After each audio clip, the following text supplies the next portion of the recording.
Hello, everybody of the wrestling universe. Happy Thursday, and thank you all so much for joining us here at Respect the Ring.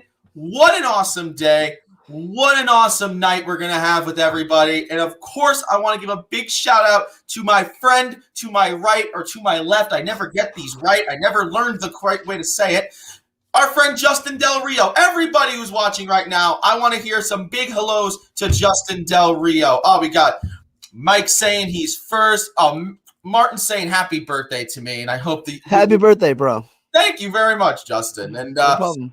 Hope you're saying the Red Sox finish better than the Yankees. Yeah, I don't think that's going to happen. Yeah, no. What's going on, Johnny? Thank you so much for being here. How are you? Oh, that's Mike, and there's Johnny. And Mike's saying he hopes I have a horrible show and he has horrible friends. That's what a nice guy. Well, but so much love.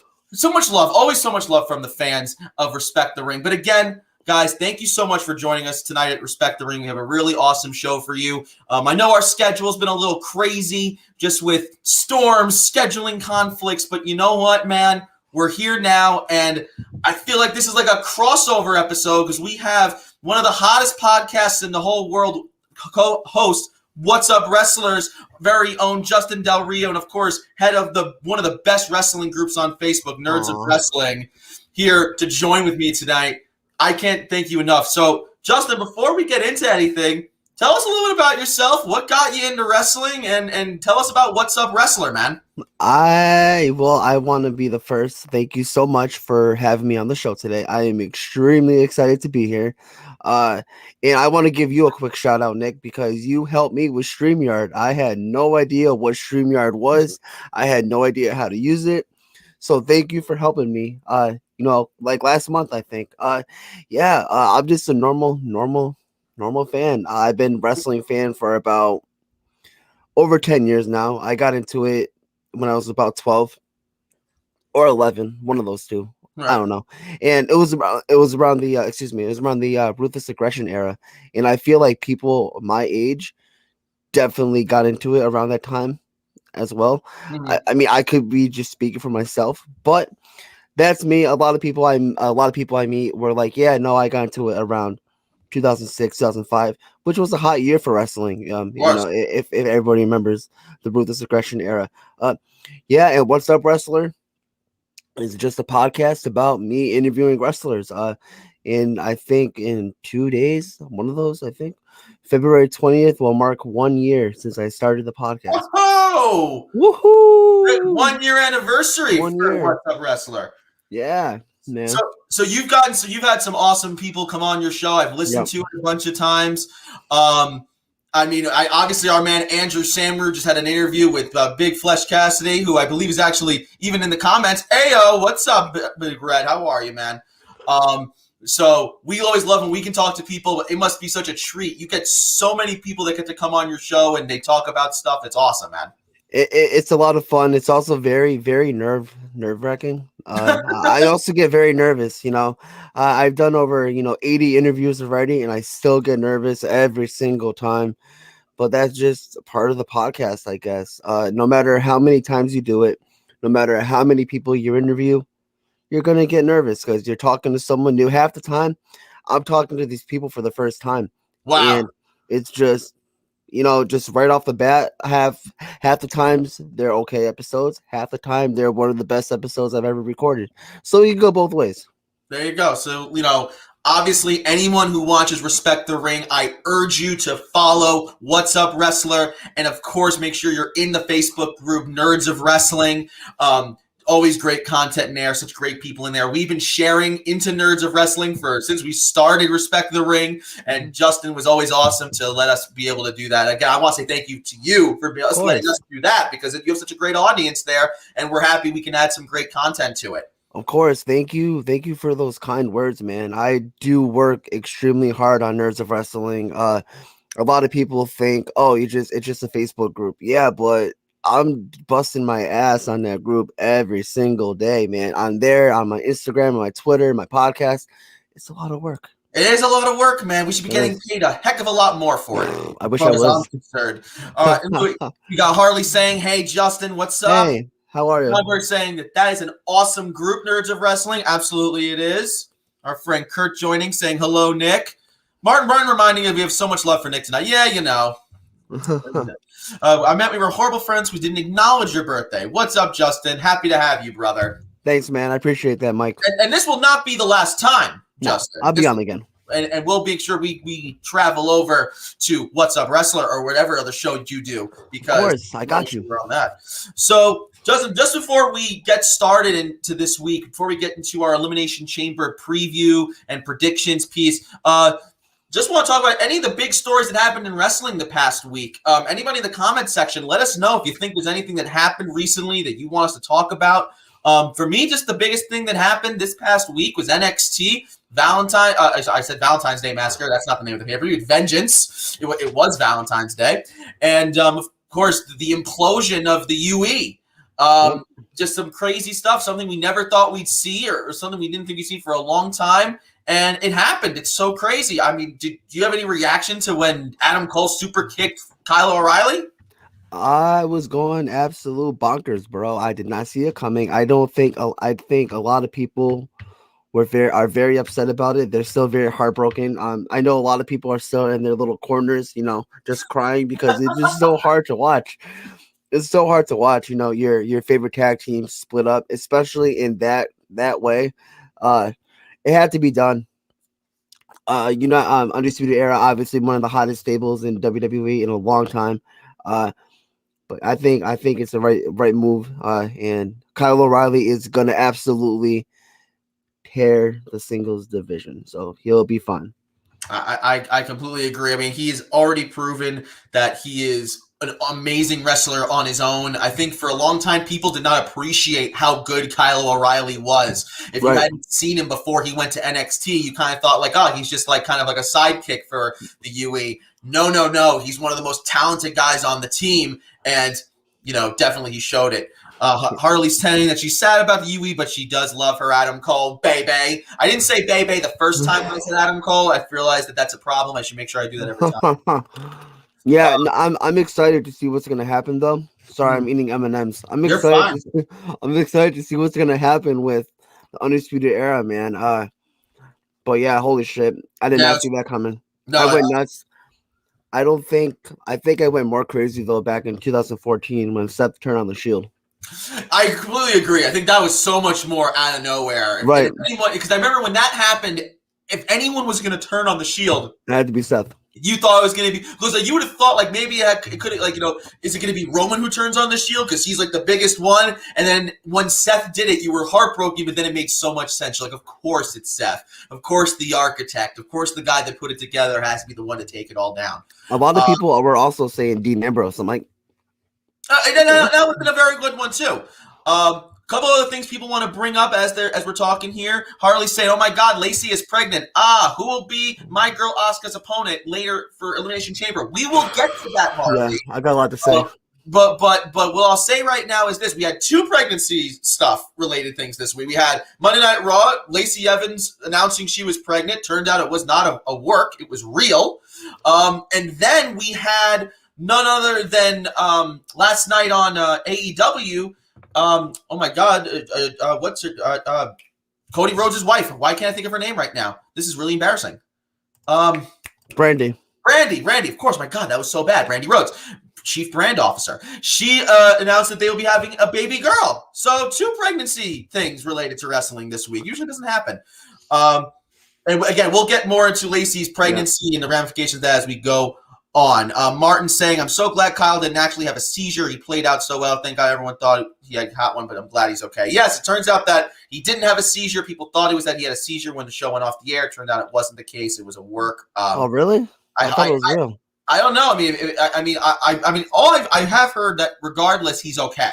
So thank God. So thank God for that. So if it was a work or not, thank God he's okay. If it's a work, that's even better. Then he did a good job acting.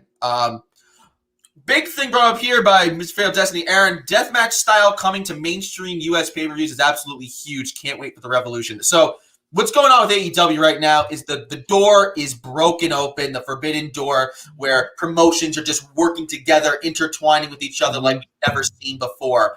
And especially from Japan, coming from New Japan Pro Wrestling, coming to the United States, doing such big shows, more than just ROH super shows.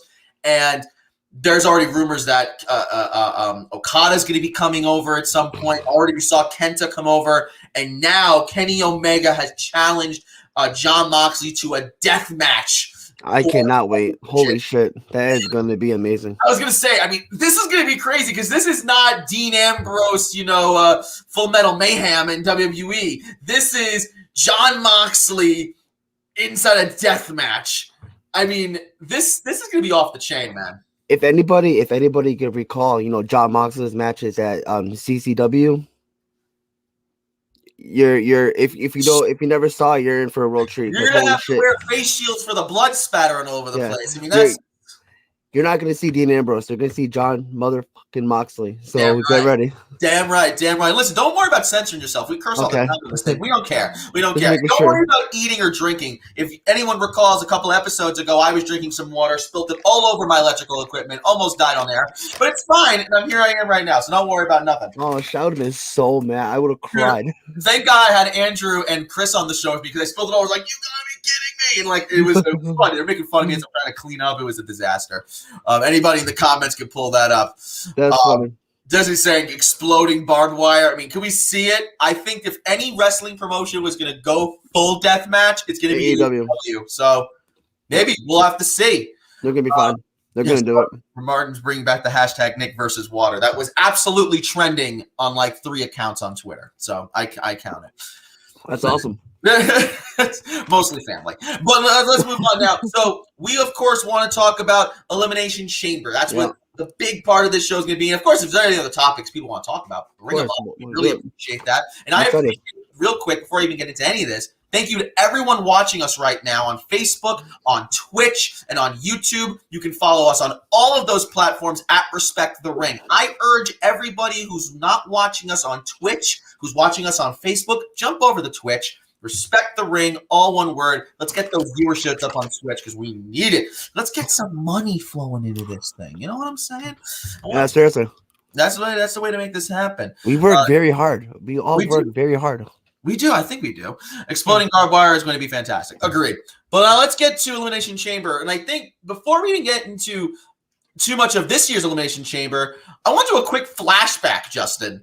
Because a year ago, Elimination Chamber 2020, do you realize that was the last pay-per-view that WWE had with fans? I do. That is so crazy. I mean, it's been over a year since a pay-per-view had fans in attendance, and I mean like real fans in attendance, not like the fake fans or the friends and family. I mean like real, full arena full of people to watch a wrestling match.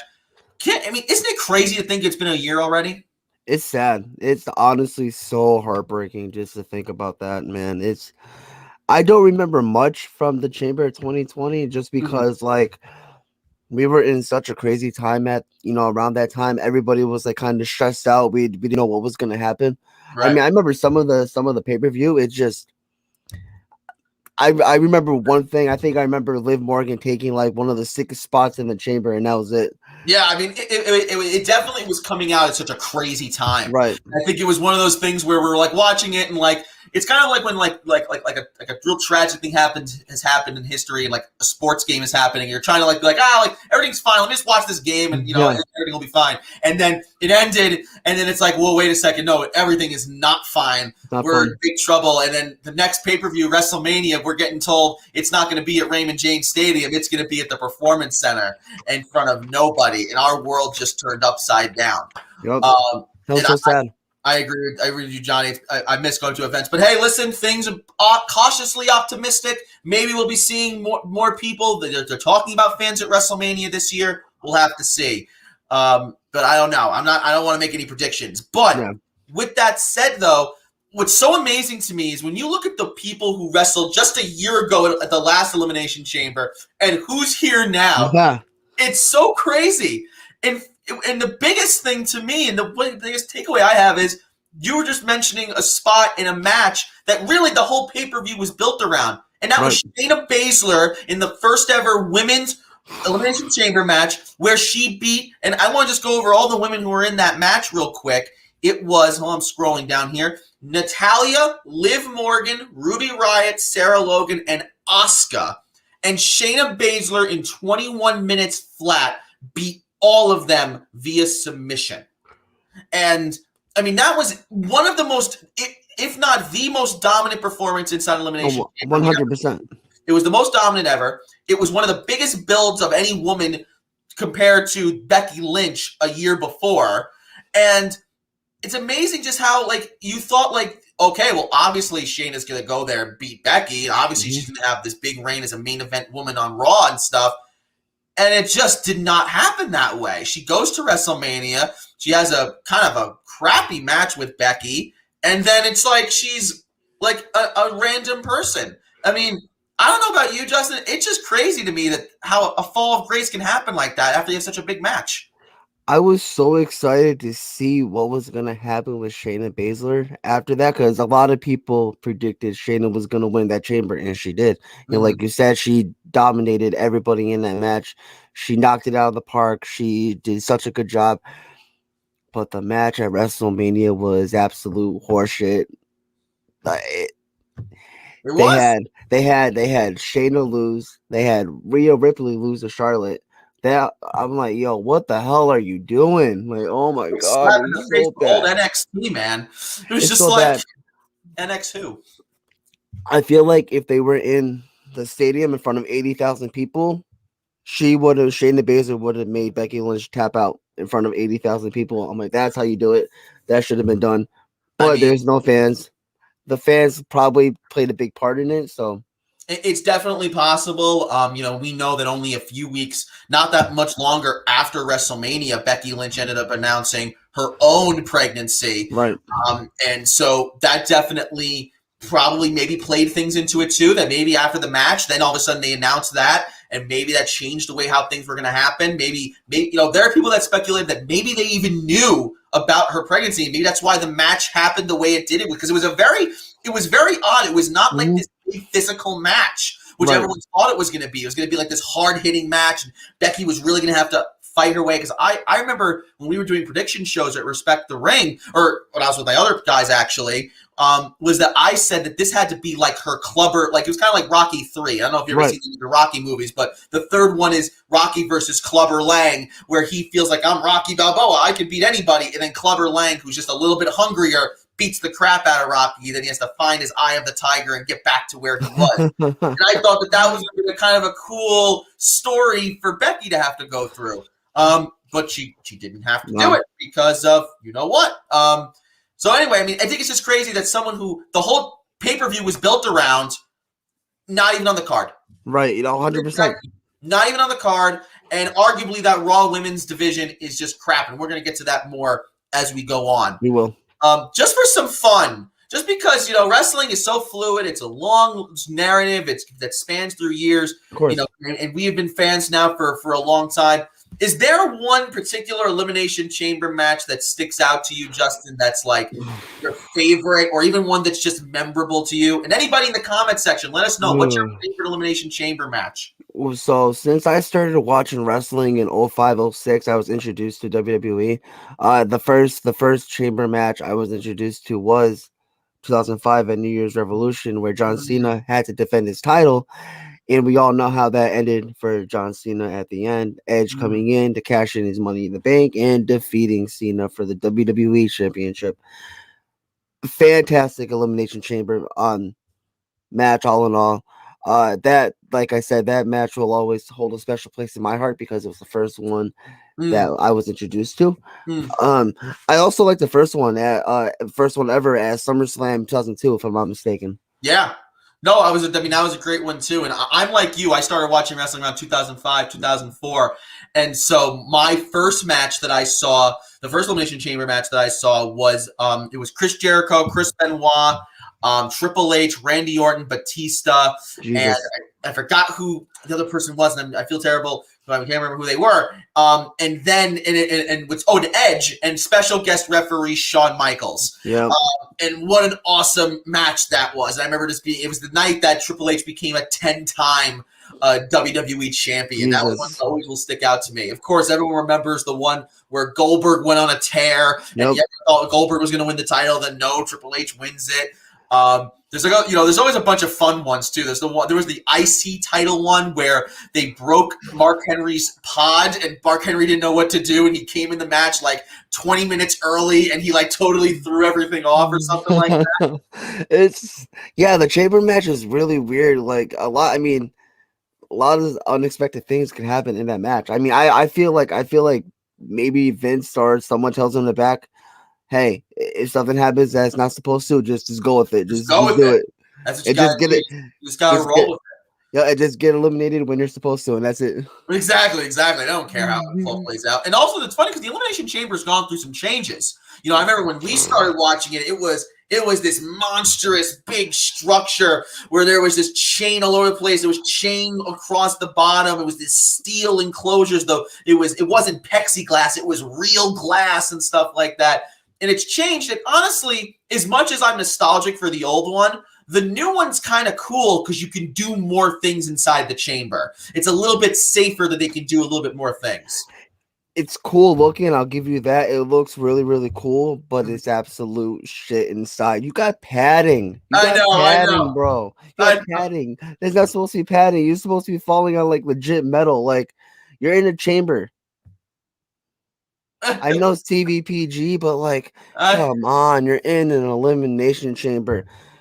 All these new wrestling fans who are watching now, go back and watch like 2005. Go back and watch like 2002 Elimination Chamber. Like, you'll have nightmares for like a year because those matches were nuts. I can remember them doing interviews. And by the way, also, I want to mention real quick that my mic likes to do this fun thing where all of a sudden I'll just cut out and I'll make some weird noise and I have to plug back in. So I'm warning everybody now, it's probably going to happen, but just saying.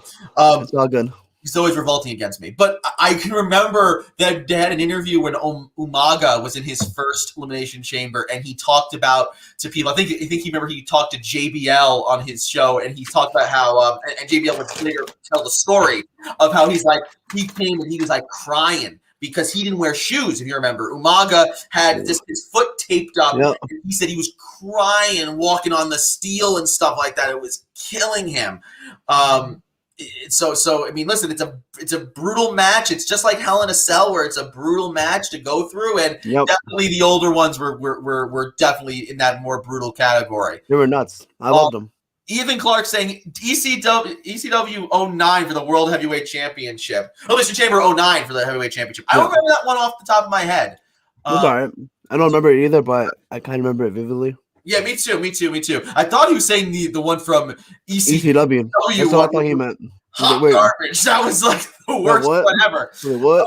That was what was that? Was it Sandman, RVD, Hardcore Holly, Bobby Lashley, Big Show, and like, oh god, it was a mess. That was not good, Bobby Lashley either. Ooh. Now.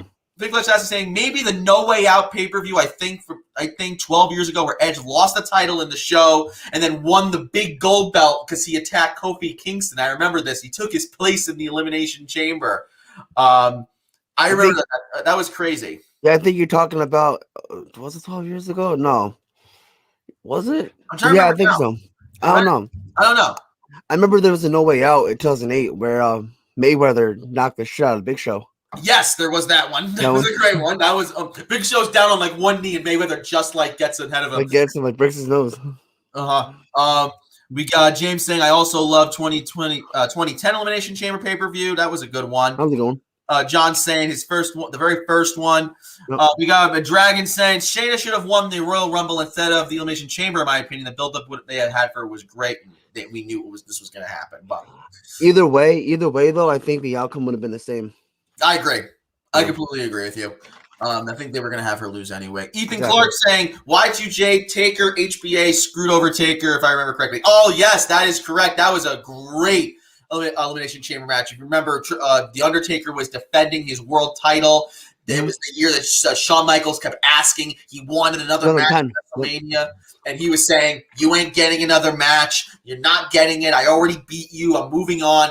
Shawn Michaels comes in, super kicks The Undertaker, so Chris Jericho can win the world title, which then set up him versus Edge at WrestleMania. Yep. And then we got Undertaker, Shawn Michaels career versus streak. Oh, what excellent. My God. The end of a incredible year that was. That's a tough one, but I gotta go with 05 when Edge cashed in. He's following you, Justin. Same man. Same. And I think the one Ethan's talking about was the WWE WCW pay-per-view December to Dismember, because that had an Elimination Chamber match. Yes, and also had the worst buy rate in the history of pro wrestling for pay-per-views. Did it really? Why? For WWE, it was like the worst. They barely had like not even like 900,000 buys, which is like terrible. That's like awful. 900,000 seems like a lot, but it seems like a lot. But it's like I think I want to make sure I got my numbers right, so don't quote me on it. But it was something like, because normally they have like 10 million buys or something like that, and instead it was like 900,000. Like it was complete hot garbage, or at least it had like 2 million or something like that. I don't know. But that's so I love that we're going through all those, and I think this next question then kind of follows this. Who's the GOAT of the Elimination Chamber match? Who is the GOAT? Because to me, the GOAT is Triple H. I feel like he's won almost every he's ever been in. He had some big moments in Elimination Chamber, and I feel like his upsets definitely make him, the top one for when you talk about the GOAT situation. That's a hard one, bro. I would probably just say the same thing you said. Triple H, honestly. But I don't. Oh yeah, that's a tough question. I will go Triple H. It sounds like, Justin, that one of these days, me and you just have to have an episode of Respect the Ring where we just watch old Elimination Chamber matches. Let's do it. Let's do it. Ethan Clark saying HBK or Triple H. HBK is a good option because, just as our man Dragon here brought up, Shawn Michaels won the World Heavyweight Championship, and I think the first one at SummerSlam. That was a big win. That was really awesome. That was the year with Kevin Nash in there and young Randy Orton, Chris Jericho, Triple H, HBK. So definitely a really, really good one. Edge is the Elimination Chamber GOAT, says Aaron. All right. I mean, after what he did in 2005, he wasn't in the Chamber match, but after what he did, the ultimate opportunities, man. Absolutely. The Taker versus Shawn Michaels WrestleMania 26 match was the greatest promo package ever, in my opinion. Another good one is Steve Austin versus The Rock WrestleMania 7. Definitely, 17. Definitely. 100%. Definitely to bring up. Oh, Martin's bringing up a topic he wants to bring up here. UFC 259 and AEW Revolution are the same weekend. Rip my wallet if it's going to be worth going through. Also, Triple H is the GOAT of the Chamber match. Yeah, I didn't realize that 259 was going to be on the same night as, or the same weekend as Revolution, but... Ooh. Yeah, rest in peace to your wallet, bro. You can be broke. Damn. So, man, Martin's got that big money though. Big money, Martin Lee. He's fine, man. I mean, it's got to be Edge, a shocker. I know I will always say the Rabid Wolverine. All right, but I know the Rabid Wolverine. He didn't win any Elimination Chamber matches. Sounds like a Respect the Ring ride along. There you go. All right, so Nick, you could drive because I don't drive, so. That's all right, man. I got all leather tires and I'm driving in the snow. Let's do it. So we're good. So we're fine. So anyway, guys, those are just some fun topics wanted to go over, and I think now it's a good time for us to just jump right into the Elimination Chamber match, man. So we're going to be going through these guys. Please, in the comment section, let us know what you're thinking. For anybody who's just about to join us, again, we're just joining us now. Again, Nick Lombardi, Justin Del Rio. This is Respect the Ring. We're having a good time talking Elimination Chamber and other topics. Make sure you're following us on Facebook, on Twitch, on YouTube, and on Twitter. I always forget to mention Twitter because we do have it. And that's all at Respect the Ring. Again, follow us on Respect the Ring, all one word. And make sure you give some love to my man Justin Del Rio. Check out What's Up Wrestler, the podcast, and the Facebook group Nerds of Wrestling. Nick, I gotta admit one thing. I'm quite jealous that you got all the same name for your accounts. That's very, very, very, very hard nowadays. So I will admit, actually, I think Twitter, we had to name it RTR Streams because apparently someone like in 2011 took Respect the Ring and then we couldn't do anything. But for Twitter, Twitch, and Facebook, Respect the Ring, we were able to have them all. So that was big W. on Instagram, someone took Nerds of Wrestling. I was like, Oh, shit. So like for the longest, it was Nerds of Wrestling _. ah. And I think like 6 months ago, I was like, Nerds of Wrestling official? It's available. Yes. So Nerds of Dang it. Wrestling official. Nerds There of you go. Wrestling, it's The, the, official. the My challenge, group. the challenges of doing challenges of being a content creator, man. You always gotta make sure you have the best one. Yeah, honestly, I think Nerds of Wrestling official is. I was gonna do official Nerds of Wrestling, but I'm like, nah, I think Nerds of Wrestling official sounds better. I like that. No. That's the one to do. That's the one to do.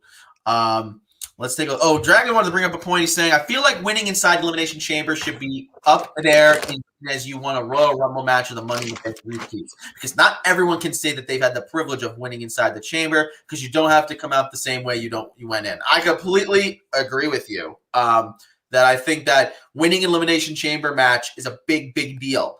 Because it's a tough match, it's a grueling match, and if it's for a title, especially, I mean, I think it definitely should go on your resume.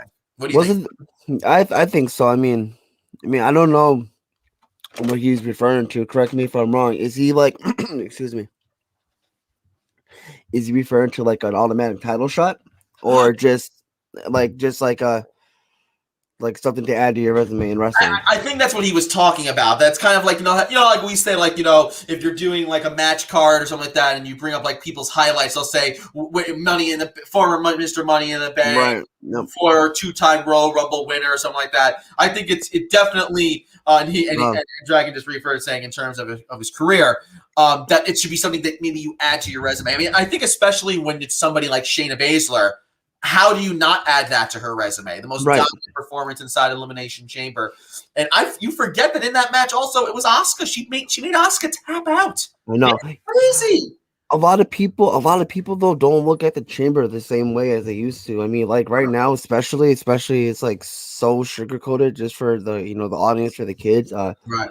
They you can't do much. I mean, but no, I agree. I feel like like, hey. If they're cutting a promo, I won the Elimination Chamber. Had that been 10 years ago, damn, you're beast. Now, oh, big deal. Okay. It's sad because, I mean, definitely, especially because I do think that there are advantages of the current chamber, but at the same time, I agree that the old chamber felt just so much more brutal. I can remember the build up to matches like Elimination Chamber, matches like Hell in a Cell, where they really made you feel like this is not going to be a regular match. I mean, I can remember, and I always used to love when it was JR would get really into it. He'd look in the camera and he'd go, for if you have children at home, don't let them watch this match. Right. It's going to be brutal. You are going to leave differently. You are not going to be the same. This is going to be rough. I mean, I can remember those Elimination Chamber matches. Everyone's bleeding. Everyone's exhausted. No one's moving around like normal. Like everyone is just completely wrecked. 100%. And I think that now it's a lot more. They have to be more creative to sell stuff and make it look brutal. I mean, I know that I think it was a few years ago when Jeff Hardy did the Swanton Bomb onto AJ Styles from the top of a pod onto like the top turnbuckle. That was sick. That was sick. Dope. So I think like they get a little more creative with the things that they can do, and I think people now are a little bit more willing to take that bump from the pod onto like the in between, because I think before it was just a little too rough for them to do. But I agree with you; it's not so much the same anymore, and definitely like the night after Elimination Chamber on Monday Night Raw, it was always like, whoa, dude, like that dude just won the chamber match last night. Like what's he doing? Like exactly like. Yeah. Take a break, bro. Like you don't gotta come out. Yeah, out like coming out with like fucking like a wheelchair yeah. or something. All bandaged up.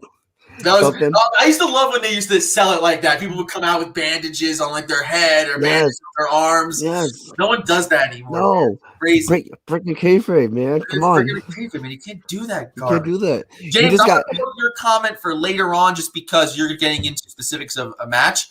And guys, so you guys have everyone here in the comment section, such great comments. I want to make sure we're staying a little bit on track here because I will talk for days about literally anything. So to keep it a little bit on track, and we'll have plenty to talk about with all these topics. We got no time limit here, even though, Justin, you are charging by the minute, correct? Yeah. All right. I'll put it on my tab, all right? Put it on tab like my student loans. You'll get it back at some point. Oh, okay. All right. So the first match on the card I want to bring up is Asuka defending her Raw Women's Championship against. I don't know, because this was supposed to be Asuka versus Lacey Evans. Lacey Evans announcing on Raw that she is pregnant. She is clearly not going to wrestle. Justin, you have some thoughts. You seem to have some strong feelings on this. What do you think? What are you thinking, man? Okay, so here we go. I just want to say really quick. Thank God she's actually pregnant. That's one. Number two, thank God, like it's not fake, because that is the most awful story I've ever seen. It's disgusting. It's disturbing. Like, why are they doing it? It's like a bad version of like the Dawn Marie and Tori Wilson storyline with Al Wilson. Like it's worse than that somehow. That was basically a porno. This was so bad. And this is bad. Like, come on, man. I hate to say it, but I think it's gonna be Charlotte. We're gonna get Charlotte versus Asuka again. Oh God. I don't know. I could be wrong, but also congratulations to Lacey Evans. Absolutely. Hey, let's give some respect here. Congratulations to Lacey Evans. That's a beautiful thing. There's nothing more beautiful than, obviously being pregnant. I mean, I was never pregnant, but you don't experience, Justin. No. I work with kids for a living, so cool. Kids, yeah. So, but they were not doing anything with Lacey. They buried the shit out of her. After she lost to Becky Lynch in 2019 at Money in the Bank, I was there. Great show. They did nothing with her. She went from here to there. You skyrocketed her in the matter of 2-3 weeks. Title shot, wrestling, putting her over against everybody to. Yeah. Now what? The next night the next week I was Raw, she did nothing. No. She just back to where she was before. No, it's terrible. I mean, that feud, especially with her and Baron Corbin going after Seth Rollins and Becky Lynch, it just kind of felt like, let's just give something for Seth and Becky to do. Right. And that's terrible. They put a rocket ship on the back of Lacey, because all we were told is that they saw Lacey Evans' money, because she's a tall, blonde, former Marine, tough girl. Yep. She looks like she has the part right and everything. People love her. And, you thought they were going to do big things with her. She ends up losing, and before we know it, she's nowhere to be seen. And she's a joke, basically. I mean, who cared? She was a nobody. She was Tamina, as I like to say. I mean, you were just doing absolutely nothing. Your credibility was gone. It was already questionable to begin with. And I think it's also an indicative of the fact that the Raw Women's Division, ever since Becky Lynch won the titles at WrestleMania 35 that I was at, MetLife Stadium, great show. I'll admit it, of course. But I'm just going to say it now. Since then, the Raw Women's Division has been the worst division booked in wrestling. I mean, worse than AEW's women's division, which is highly questionable. I mean it worse than any other women's division in WWE. That's either NXT UK, NXT, SmackDown especially, because SmackDown's always been entertaining, and Impact especially, because Impact has a crazy good women's division right now. I really feel like it's one of the worst booked, because they just have nobody. It's top heavy. It's one or two people who are credible, and then it's everybody else. 100%. That's been a problem for WWE since WrestleMania 35 to now, is they have not been able to build really good women's stars, because they had all their eggs in the basket of Charlotte, all the eggs in the basket of Becky, all the eggs in the basket of Ronda, who got hurt, and then she didn't want to come back. And all we've been hearing about for the last year and a half is, she's coming back at some point. She's coming back at some point. Where's Ronda? Can we start that hashtag? Where's Ronda? Where is she? She's on the farm. She's hanging out. She's having a good old time. She doesn't need to come. She's with Travis Brown. She has no interest in coming back to wrestling. So you did all that work, all that build, and now you got nothing. I personally don't want to see Ronda Rousey come back. I'm a fan of Ronda Rousey. I'm just not a fan of WWE Ronda Rousey. I was pissed. I'm going to get a lot of hate for this. Oh, here we go. That's okay. I was pissed off when she beat Alexa Bliss at SummerSlam 2018 for the title. I was like, why? what is the point of this? Mm, Why? right. Why are you taking the title off Alexa? Everyone's like, yeah, Alexa won, Alexa won, Alexa won. I'm like, I mean, no, sorry. Everyone's like, Ronda won, Ronda won, Ronda won. I'm like, I'm pissed. I'm pissed. It's definitely, it's when you don't invest in the right people. Because even, Alexa Bliss is somebody who's on Monday Night Raw, but they're doing the whole thing with the Fiend, which you can understand. It's a good character right now. Amazing, amazing. But so many other women that could be in the main event picture right now, nothing's happening with them. Martin's saying it's sad that WWE has not gone full blown on Lacey Evans' face turn, and she has to be she's an amazing face, but nope, gold digger. I mean, it's so true. I mean, I could see Lacey as a heel if done right. I mean, she did a pretty good she was an okay heel against Becky Lynch, leading into this story on Money in the Bank 2019. Right, definitely. But they're not doing anything with her. She's pregnant. Not. She's gonna leave for a while. Obviously, she's not coming back. Like, she's done. Like, she's not coming back for like another a year and a half or 2 years. She's out. Done. Look what happened with Becky Lynch. Yeah, we're not gonna see her for a while. And women, and in parenthood, and motherhood, it affects everybody differently. Listen, I had friends in school who they told me their mom gave birth to them, and 6 days later they're back in the office. There's some people that 6 years they didn't work because they were home raising their kid. Everybody's different on how they parent and how they handle their kids. So you don't know. And I just want to say one thing really quick to everyone saying that Becky Lynch was going to return at the Royal Rumble. What the hell is wrong with you? Bro, she just gave birth like 2 weeks prior. Everyone was just expecting her. She's ready to go. Here's it. She's good to go. She can't have sex for 6 weeks after she gives birth. I hope y'all know that. That's like 2 months. What the hell makes you think she's gonna step into a ring and like start wrestling everybody just after she gave birth? Come on. Ain't happening, man. Ain't happening. We got some people coming up with stuff here, but what they think might happen. We got Phil saying it should be Ember Moon, then she should lose. I think next year Ember should win the Rumble, challenge Asuka at Mania, and finally beat Asuka. I love the feud NXT. Wish it continued to the main roster. That's just his opinion on that. We got Dragon saying, "Hear me out. How about Asuka versus Charlotte? Charlotte wins, of course. LOL. Then this is where things get interesting. Rhea Ripley finally makes her main roster debut. Goes to Raw since Bianca's already dominating SmackDown, and takes on Charlotte for the championship at Mania." I mean, listen, that's a full story. That's a full back-end story there. I just do not – you know what it is? I'll tell you right now, Dragon. That's some good, well-thought-out thinking that I just don't think WWE is capable of. That's just me. They did it last year, man. You had Charlotte versus Rhea last year. Look what the hell happened. Huh? They buried fucking Rhea Ripley. They did. Like that. They did. They buried Shayna. And you can see Rhea finally gets her redemption for that terrible decision that was made at last year's Mania and goes over finally sharp. But again, I agree with you, Justin. You can't trust WWE. You don't know if they're going to do that. You don't know.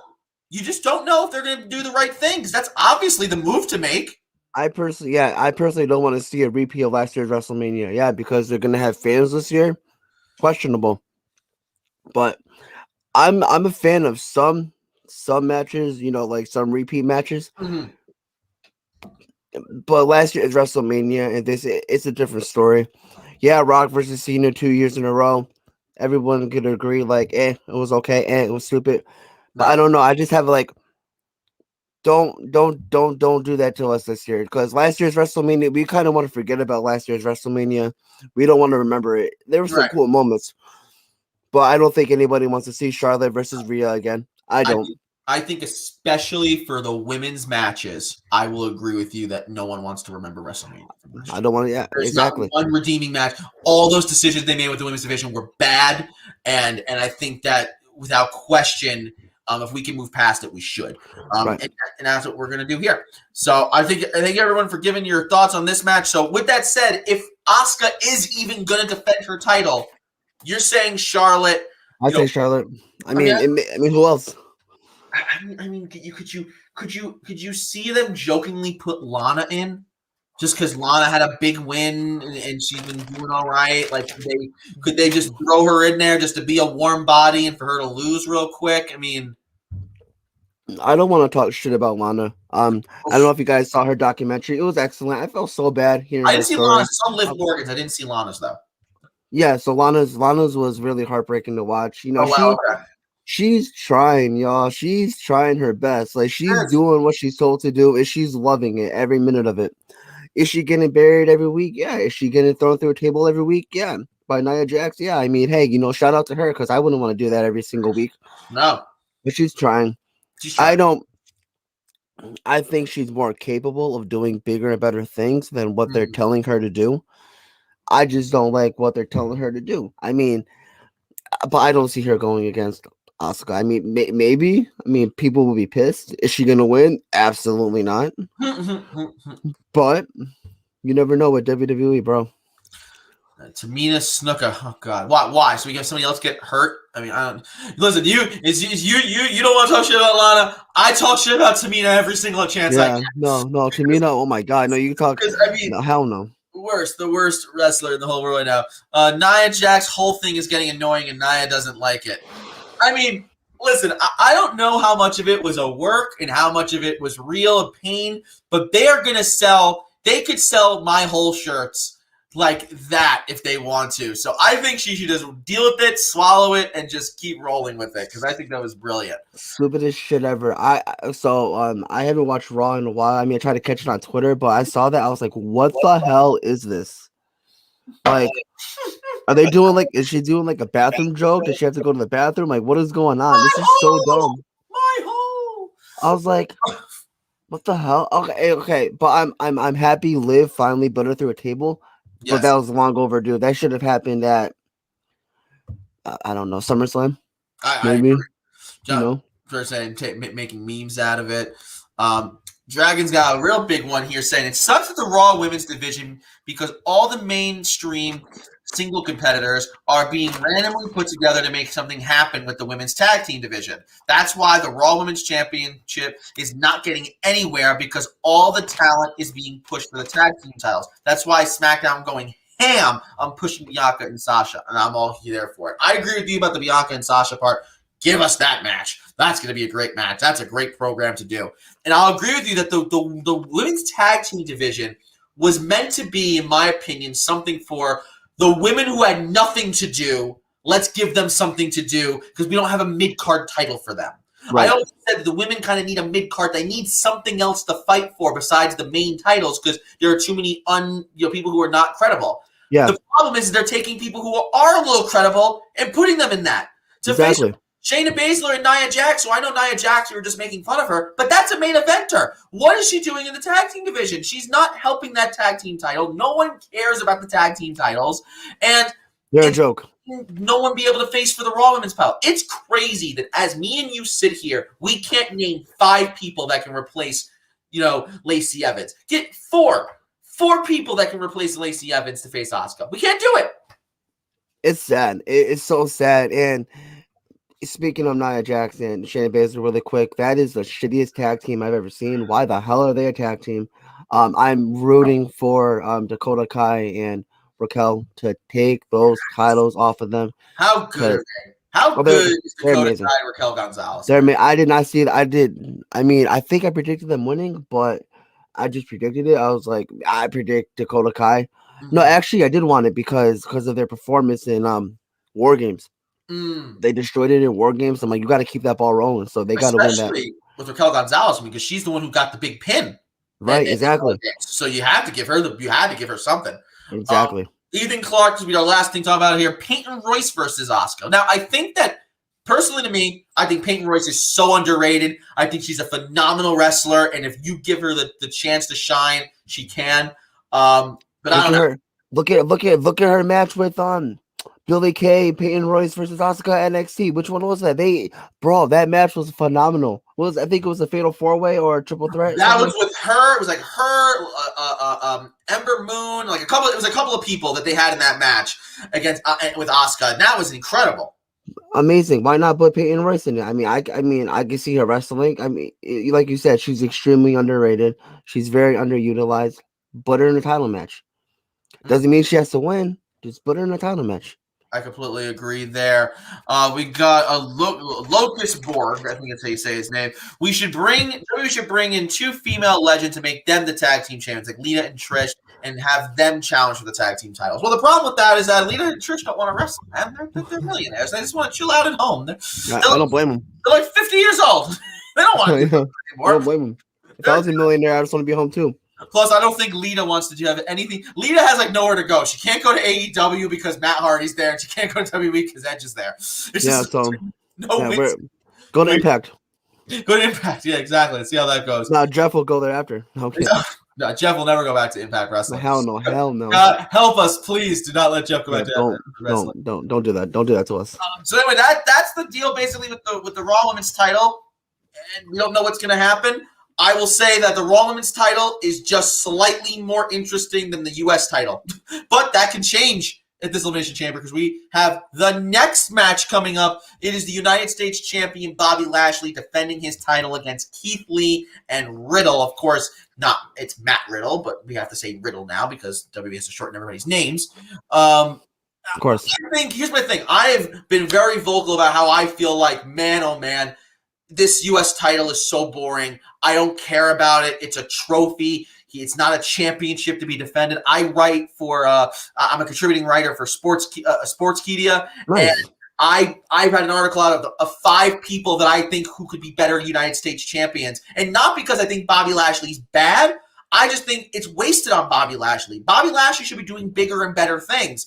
Get the title off of him, put it on someone that can actually elevate that title, and it helps them. And both Keith Lee and Matt Riddle were on that list as people that I think could do very well with the U.S. title. So with that said, people in the comments section, let us know who you think is going to win this one. And I'm going to throw it to Justin at first. Who do you think is going to come out the winner in this match? Well, before I give my prediction, I want to know your 5 wrestlers who will, are better than Lashley. So let me pull that baby up because I have to remember what I said.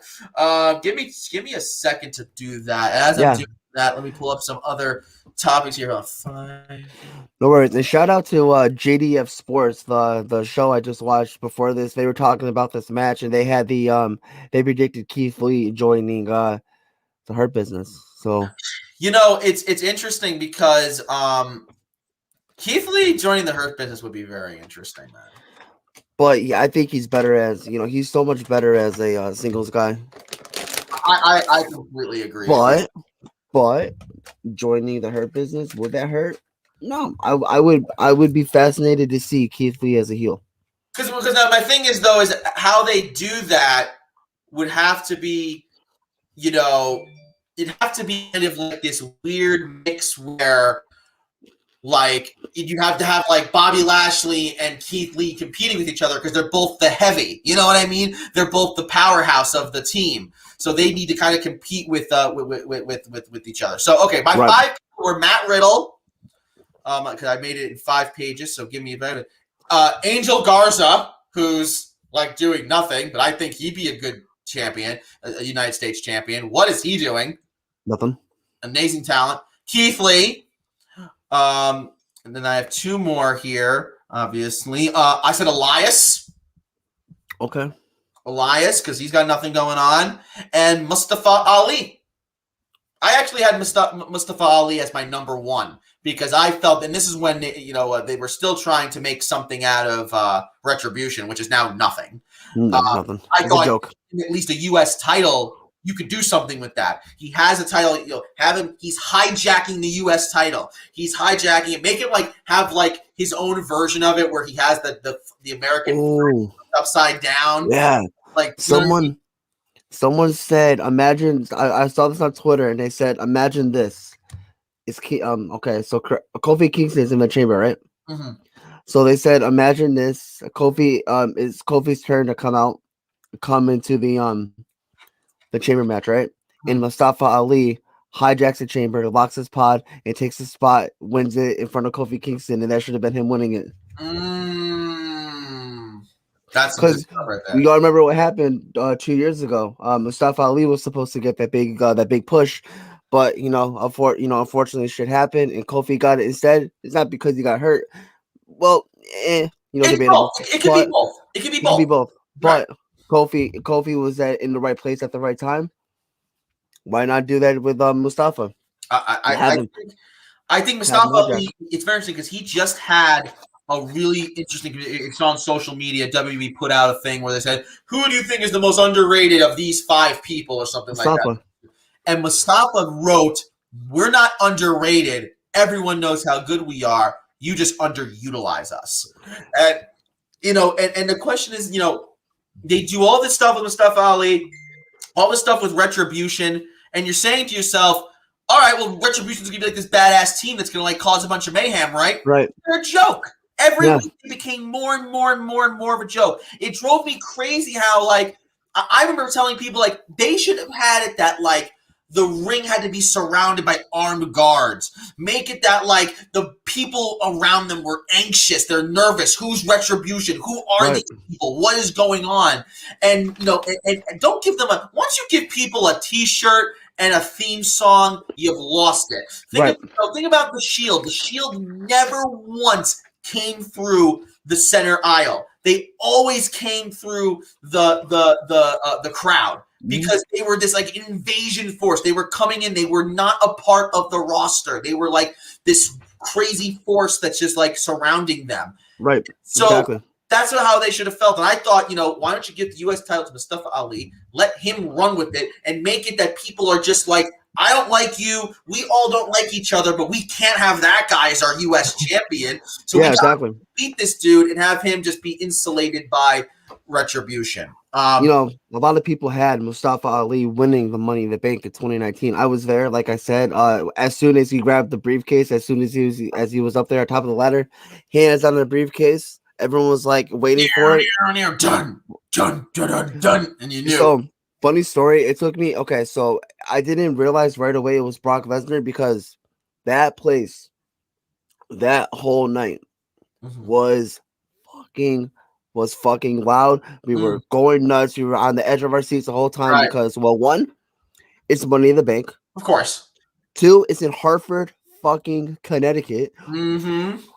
Like Hartford, Connecticut got Money in the Bank.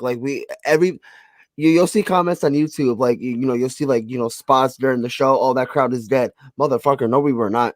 No, we were not. We were live that entire night because it was Money in the Bank and it was in Connecticut. When Brock Lesnar came out, it took me a second to realize who it was. My friend got up off his seat. He literally jumped out of his seat. I'm like, who is it? And then I just see a bunch of fire with Brock Lesnar on the Jumbotron. I'm like, holy shit. Because it took me, it was really loud. I couldn't hear who it was. No, it's of course. But yeah, no, that was pretty epic to see. I hated the outcome of the match. I hated how it ended. But to see Brock Lesnar, Hartford, Connecticut, nobody guessed it. That was pretty badass. No, definitely. I mean, listen, it was a shocker. No one saw that coming. And it's always fun when places that don't get pay-per-views a lot get one. I remember got Brock Lesnar. NXT, I went to NXT 25. You were there? Oh, so that's funny. I was also there. And I remember this is an insane show. I can't believe they're doing this here in freaking Connecticut. This is awesome. Connecticut in 2019, we got spoiled. We got, okay, what did we get? We got SmackDown. I was at the SmackDown where the New Day won the gauntlet match for Kofi to go to WrestleMania. I was there. That's sick. I was there. So our man Will was also there. He was actually in the video package because he was on the entrance ramp. Nice. And stuff like that. Yeah. Oh yeah. I know Will. I know Will who he is. I was there for that. When I know we're going off topic, but I remember when the Usos told the New Day we forfeit. That place went nuts. Biggest pop of the night. Charlotte winning the title off Asuka. Everyone was like, "What?" So I was there for that. I was at the last Raw of the decade in 2019. I was at Lana and Bobby Lashley's wedding.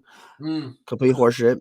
I was at Money in the Bank. I was at NXT 25. So I got to see all 4 shows. I got to see SmackDown, Money in the Bank, NXT, and Raw. So all in Connecticut. Connecticut got spoiled in 2019. I can't. We got so spoiled. That's how I always feel whenever I go to Brooklyn, man. Because I feel like we always get a little special show every time. You guys get everything in Brooklyn. What, you kidding me? You guys get everything. Brooklyn is lucky. I wish. Act like I'm from Brooklyn, bro. I live in Westchester, but like it's just I drive down. It's all that matters. But Brooklyn got the best women's match of all time: Sasha versus Bayley. I was there for that, man. You were there? Yeah, dude. I say to this day, until WrestleMania 35, Kofi versus Daniel Bryan, that was the only match that has rivaled how on the edge of my seat I was, how loud the arena was, and how intense it felt. And I'm saying that's a main event title match in the men's division between Daniel Bryan and Kofi Kingston at WrestleMania with 90,000 people. I compare that to just being maybe a little even below in Brooklyn in the Barclays Center, Sasha Banks Bayley. I couldn't contain myself. I was they had me on the edge of my seat, dude. I was cheering for Sasha. Then I was cheering for Bayley. Then I was cheering for Sasha. Then I'm going back and forth. And then, I mean, just when the thing that sold me on this is the greatest match ever is when she got the bank statement in. Yes. She's reaching out to the ropes, and then she starts stomping on her arm, and you're like, oh, no. I tell people all the time about that spot. I go, I'm like, watch this spot. Sasha plays this part so well. Bayley has a broken hand. Yep. And Bayley's reaching for the ropes, and Sasha is stomping the shit out of her hand. Like she's like, you are not grabbing that rope. I'm like, that is how you fucking work a match.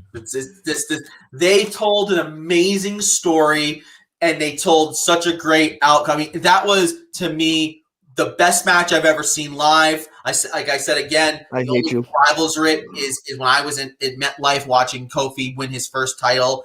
But that was it. Otherwise, that was the best match I've ever seen in my life. Oh my so yes, Brooklyn definitely gets spoiled. But let's get back to this United States. Yeah, let's. I could go on topic for years. I agree with you. And we're gonna do more of these, man. We're gonna talk some more when the rest of the boys can come on. We're gonna have a good series, man. I can't wait. But now back to this match here at the United States Championship. With everything I just said about how I feel the title is completely garbage, the last few weeks, this Bobby Lashley we've been getting on Raw is intense. He's bloodthirsty. MVP is having a hard time controlling him. He's like, it's kind of like almost, it's not like Brock Lesnar and Paul Heyman, but it's like him going, whoa. Dude, you got to calm down. And Bobby Lashley just wants to tear everybody to pieces. So if this is the United States champion of Bobby Lashley we're getting, that's cool. I still think Matt Riddle should get the United States championship of these three. I think Keith Lee has a ton of potential. He still has so much stock behind him. Vince McMahon loves him to pieces. His first major pay-per-view in WWE, he wrestled, besides the Royal Rumble, he wrestled Randy Orton and beat him in 5 minutes. That doesn't tell you what Vince McMahon thinks of Keith Lee. I don't know what to tell you. He thinks highly of him. But with that said, Matt Riddle has nothing going on. He is slowly, but he is, to me, a few losses away from getting lost in the shuffle. And he's on the cusp. Give him something to work with. Giving him a United States championship, I think, is the way to go. This match could go either way. Riddle needs it, to kind of elevate him a little more. Excuse me. Keith Lee also, I would love to see Keith Lee hold it. But with what you were saying in beginning about Bobby Lashley, he's on an absolute tear. He's thirsty. He's hungry. He wants everybody. He's going to go in this match and dominate them both. This is going to be a great triple threat match. It's going to be a great story. Bobby Lashley retains. That's my prediction. There we go. All right. So we got Justin saying that Bobby Lashley's going to retain. I'm saying new champ. I'm going to go back, keep tabs when we have our show on Sunday. Hopefully, we'll have to see, weather permitting. But if we have our show, I'm going to keep a tally of this, and I'm going to hold you to it. We're going to see how we did. I think you're completely right. I think you can go either way with any of these three. I think Bobby Lashley has a very strong case to retain the title, especially with how he's been lately. Either way, we walk out happy. Either way, this match is going to be great. It's this match. Like, I'm not going to be disappointed. No, I think if given the time, this can be a great match. Right. And all I ask WWE is give them the time. Right now, I mean, listen, SmackDown's tomorrow night, and we can get more matches added to this card. Don't add any more matches to this Oh card. yeah, it's Thursday. Shit, I thought it was Friday. So it's 1, 2, 3, 4, 5 matches we have on this card right now. Just keep it at that. Yep. Give the Elimination Chamber matches time to breathe. Give this match time to breathe, and we're going to be good. Just Right. let us keep it at 5 matches. That's fine. We don't need more than that. So I'm saying Matt Riddle, you're saying Bobby Lashley. Let's go on to the first Elimination Chamber match of the evening. That is Kevin Owens, Daniel Bryan, Cesaro, Jey Uso, Sami Zayn, and Baron or King Corbin. And the winner of this will face the Universal Champion Roman Reigns later in the night, which makes you think probably the main event of the night. Maybe this will be the first match. We don't know, but this is how I would picture they would do this. With that, I mean, of those, 6 guys, I have to tell you, I'm shocked to see Cesaro in here. I'm really happy that they've given Cesaro some time to keep honing his craft. I'm surprised to see Baron Corbin in here. Couple of question marks. I mean, I think that Owens and Daniel Bryan are the ones that, I expected to be in here. And honestly, I saw them building towards a Daniel Bryan Roman Reigns match at WrestleMania. Not so much now. But I mean, I think that this should be a fairly fun Elimination Chamber. What are your thoughts on Cesaro and Baron Corbin and even Sami Zayn being in this match? Okay, so I got Cesaro winning. That's my prediction. Oh, so there you go. Right off the back. You go Cesaro win. I got Cesaro. I feel like okay, so I have a strong opinion about long overdue in WWE, meaning that these wrestlers who are red hot 7-8 years ago are now finally getting a push or a title. I say long overdue. For a quick example, Apollo winning the Intercontinental or United States title back, in June of last year, whatever. I was like, finally, it's about time he got a title. I know I'll go off tangent, but that's my opinion on long overdue. Cesaro's gonna win the Elimination Chamber. Everyone's gonna think he's gonna win the title, but he's not. Sorry, guy. I could be wrong. I could go back and watch this. Like, holy shit, I was wrong. I mean, because a lot of people's predictions are never right. Are not never right, but they're always most of the time. You guys are wrong. I'm most of the time wrong. I'll admit it. But like, I got Cesaro winning, but I see him having a fucking banger with Roman. Listen, like a banger. They're gonna have a great match. I think that no questions asked. Cesaro having the chance to wrestle more on SmackDown and the bringing back of talking smack. Yeah, I love it. Phenomenal. And they've been using it correctly, having Paul Heyman on there and letting people interact with him. I mean, I think that I'm trying to remember, when especially Paul Heyman's. I mean, like this was like 2 months ago now, or a month ago now, when he had that promo with Big E, where he said to Big E, like, "You're the next Roman Reigns. Just think about this. No one talks about the Shield. No one's going to talk about the New Day. About it." Like, oh my God, when Paul Heyman's not even trying, chills, trying, and he's got me on the edge of my seat, and he's got me thinking that Big E's going to be the next champion at some point. He is the greatest talker on the mic. It's not ever. Not even a joke. Not debatable. And I'll say it too. Listen, we've had some great managers in the history of wrestling. Bobby the Brain Heenan, Jimmy Hart, a bunch of other people who I can name. He's the best. He had the most WWE champions, the most successful clients. To me, you just can't compete with Paul Heyman. Exactly.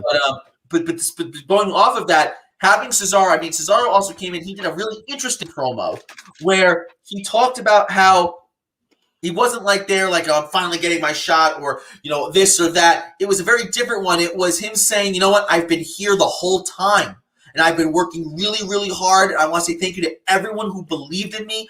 I believed in me. I know I'm the best. I don't have to tell anybody over and over again I'm the best. I know I am. They know I am. I'm going to go in here and I'm going to win this freaking match. And I think that's great. Let's see. We got some great comments here. Dragon saying Cesaro has been getting pushed a lot these past couple of weeks, so he is the sleeper pick for me. But based on what's going on in the history of Roman Reigns since donning the tribal chief gimmick, I'm going to have to go with Daniel Bryan winning the Chamber. Okay. And I think that's a lot of people thinking like, you want to get the most amount of heat off of a heel Roman Reigns. I think that they have done the heel Roman Reigns fantastic. They got 100%.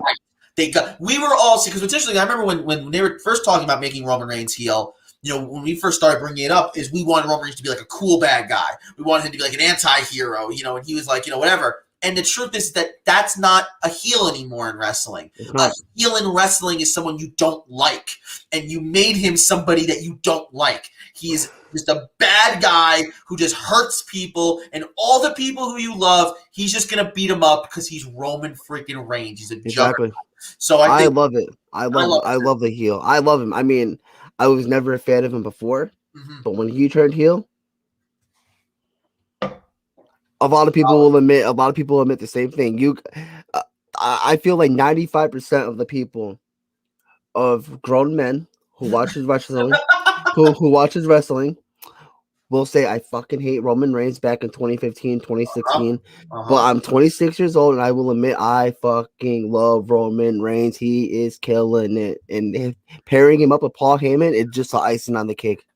It's just like, I think that no question we all underappreciated how good Roman Reigns was if they right.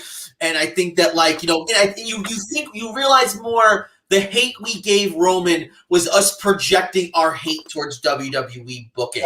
And 100%. It was more of, maybe we should have been criticizing WWE saying, dude, how can you put Roman Reigns in this position? Knowing who Daniel Bryan is, knowing the whole thing with CM Punk, how do you put him in a position where he has to go win the Royal Rumble, where he has to face Brock Lesnar, and he's getting pushed to the moon, and he's so young? How can you put him in that position at WrestleMania 31 and the years after when you keep booking him? So that match at WrestleMania 31, I'll be the first to admit, I was not excited for it at all. That Royal Rumble alone was terrible. I was supposed to be at Raw the next night, but it got canceled because of the snowstorm. So I was really upset about it. Just everything about that Royal Rumble was just so shit. I was in a pissed off mood. WrestleMania 31 is by far, in my opinion, extremely underrated and one of the greatest WrestleManias in the past 10 years. That's my opinion. Everybody could disagree. That's fine. But I will be the first to admit I go back and watch Roman versus Brock Lesnar at 31 because it is a banger. It is a really, really, really good match. I completely agree with you. That was a great match. And again, though, it was a great match because we were all happy to watch Roman Reigns get beat up. They realized that we can't have Roman Reigns get any offense in this match. We have to have Brock Lesnar just go in here, beat him up really badly, and then just when maybe Brock might lose, that's when you throw Seth Rollins in to save the day. Love it. I always remember watching it. I didn't call that. I didn't even know that was going to happen. All my friends go crazy for Seth Rollins, and I remember they had to zoom in on somebody being upset. And they got 3 dudes who were on the entrance. I'm like, what? Oh man, he lost. Yeah, those guys, and everybody else is just going absolutely crazy. They're like, oh, thank God they did. And not only did Roman lose, they put it on Seth Rollins, and that was just awesome. And him, amazing, the title and stuff like that, and just it was awesome. God, we gotta talk about we gotta go have another show talk about WrestleManias and shit, man. Dude, let's do it, man. Let's have a WrestleMania show. I'm so down. I'm the boys excited. love that. Me and the boys have been talking about doing that, so let's do it. I'm in. So let's keep going here with this match. So you have Cesaro winning this match, no question. I actually want to pull up one more comment here. Martin saying, man, that SmackDown Chamber is really stupid to me. Just have Roman in the match. Also, Cesaro, please win, but knowing WWE, they will have KO win because WWE. I can definitely see them. I understand what you're saying about Kevin Owens. They've given Kevin Owens a lot of shots, though. They've had him in a lot of matches already with Roman. What was it, 3? 2? 3? I think it's 2 or 3 at least. He had the last man standing match. There was another match he had. Then there was the cage match and stuff. Yeah, so he had 4. Yeah. It's been a lot. So I don't know if you can give it to him. No. I had to guess. I am going to go with Daniel Bryan because I think that that's just the safe pick. I think the dark horse is absolutely Cesaro. I don't think Jey Uso's there to fill a body so that they can have him try to play some shenanigans and maybe is Jey maybe was all this time he's just trying to get closer to Roman so he can beat him. Sami Zayn's not winning. Baron Corbin is certainly not winning. That could be a whole episode in of its own. The disaster of Baron Corbin, how they ruined. I mean, again, I'm at WrestleMania 35. They have Baron Corbin come out. He beats Kurt Angle in his last match ever. He has literal nuclear heat. He is the most hated person in professional wrestling at this point. He has the most protected finisher in professional wrestling. Nobody is kicked out of the end of days. Nobody. Absolutely no one's kicked out of the end of days since he brought it and since he introduced it.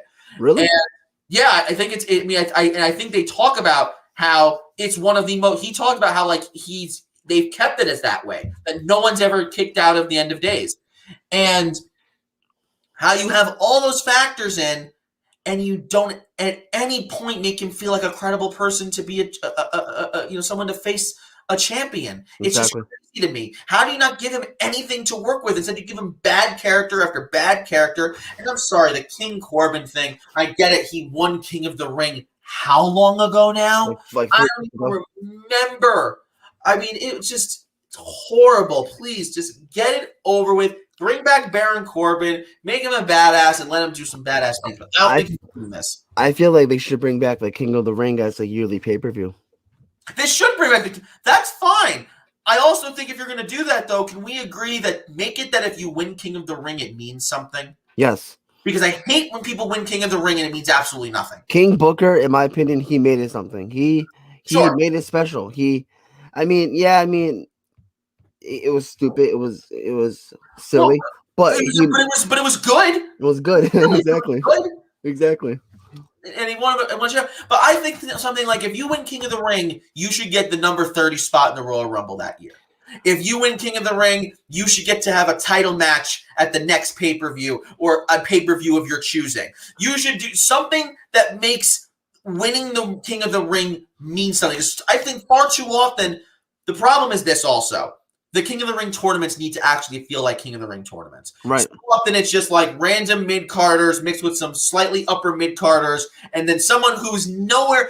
No one thinks Baron Corbin's the best wrestler in WWE. He's not, but he's good. He's a good wrestler. But he's not like the best wrestler, because if you look at like the people he had to beat to get there, you'd be like, all right, like whatever. You think about like when Stone Cold Steve Austin won King of the Ring, what that meant, who he had to go through to get there. And what a defining moment was for him. Now, it was a defining moment for him because he happened to say Austin 316 says, I just whipped your ass, just as a side comment, and it ended up being the greatest slogan in the history of wrestling. Ever. I mean, John 316, the playoff of John 316, it's amazing. But make winning the King of the Ring mean something, because I feel like it just has meant nothing the last couple of years, the last few times they've tried to do it.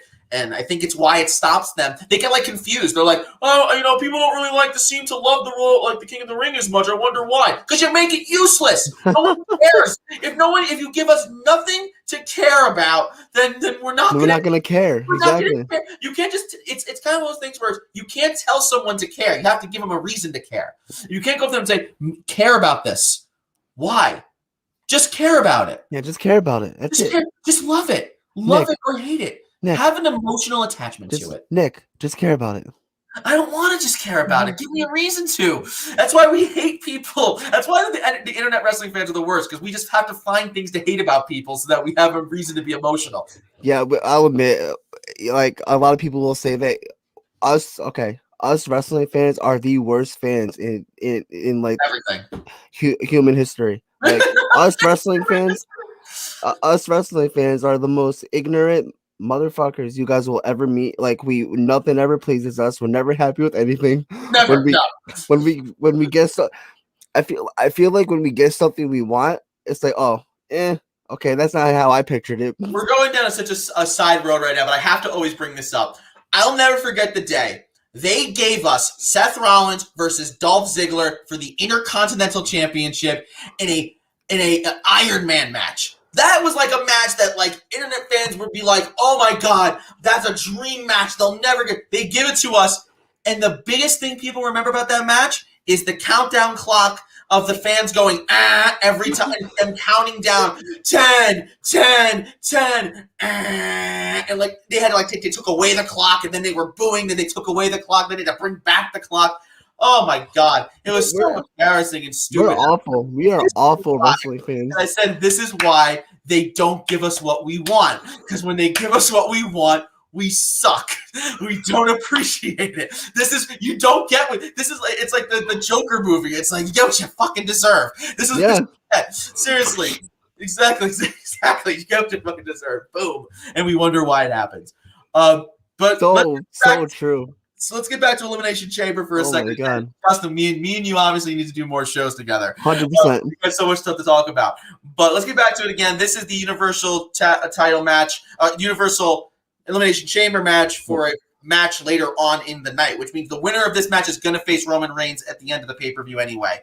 I do think it's going to be Daniel Bryan. You're saying it's going to be Cesaro. I think either way, it's going to be good. We'll get some predictions for those matches later on. Next up is the next Elimination Chamber match, and this is for the WWE Championship. Drew McIntyre taking on Jeff Hardy, taking on Randy Orton, taking on AJ Styles, taking on Kofi Kingston, taking on Sheamus. I'll ask you this right now, if you maybe make it a little bit easier for you to answer, Justin. Is there even a threat of Drew McIntyre not walking out as champion? No threat. He's winning. He's not dropping the title, bro. Okay, so this is what I have. Happening. So I think someone predicted it on another show. I have Alexa Bliss or either the Fiend somehow distracting Randy Orton, and because we are gonna get 100%, we are gonna get Randy Orton versus the Fiend at WrestleMania. That's no question about it. Because we have Funhouse match number 2. Yeah, I mean, I'm all for it. I'm all for it. I mean, is it going to be a cinematic match? Maybe. Is it going to be like a legit match? I wouldn't. Yeah, actually, let's see it. Right. But so we know what is going to happen with Randy Orton. But Jeff Hardy, no. AJ Styles, sorry, bro. Kofi Kingston, nah, buddy. Sheamus, absolutely not. Drew McIntyre's retaining. As much as I am not a fan of Drew McIntyre. Wow, hot take. Yeah, I don't. No, oh God, no. Okay. I absolutely. You gotta give us a little more detail than that, man. You gotta tell us what's going on. So I absolutely hate Drew McIntyre. I'm not a fan of Drew McIntyre. I feel like there's a lot of wrestlers out there who fans would go, they just don't do it for me. I can never get on board their character. My friend Mario, he doesn't like John Cena. He hates John Cena. I love John Cena. He likes Drew McIntyre. I'm like, I don't like Drew McIntyre. I'm not comparing them both, but like, I'm just trying to give a good example to where like, I can say something about these. Not my cup of tea. I mean, who aren't you a fan of? Who's one wrestler you don't like that you can't get on board with? Who's somebody that I just can't get on board with? I'm trying to think of somebody right now. I mean, like somebody like the Young Bucks in AEW. I love the Young Bucks. For some reason, just cannot get. I don't get it. I just don't get it. I don't get Drew McIntyre. I don't get it. And like especially when there was crowds and he was like counting down for his finisher. I'm like, yo, just fucking hit your finisher, Mendejo. Just fucking hit it, bro. Like, stop counting down. 5, 4, 3. No, just hit it. Please, just hit it. I can't get on board. I watch it. I'm like this. I just man, it is a lot. Martin Lee says Tegan Knox. He knows, everyone knows I don't like Tegan Knox. I think Tegan Knox is like, I don't, man. Don't hate me. Listen. I'm sure she's a great person. And when we say we don't like people, obviously everyone understands. I love Tegan Knox. But I think she's so boring. She's so boring. Boring. How about her street fight with Dakota Kai in Portland last year? That match was a banger. She's so boring. Come on. I feel like she's just gonna cry every 6 seconds. I don't know, man. It's another person I'm like this with? Cody Rhodes. Like, I think Cody's a good wrestler, but if I had to watch Cody Rhodes cry, bleed, or do something like, or cut a promo one more time, I would be really upset. Just stop it. I know. I'm making enemies. No, you're good. I mean, you're a Drew McIntyre fan, I'm assuming.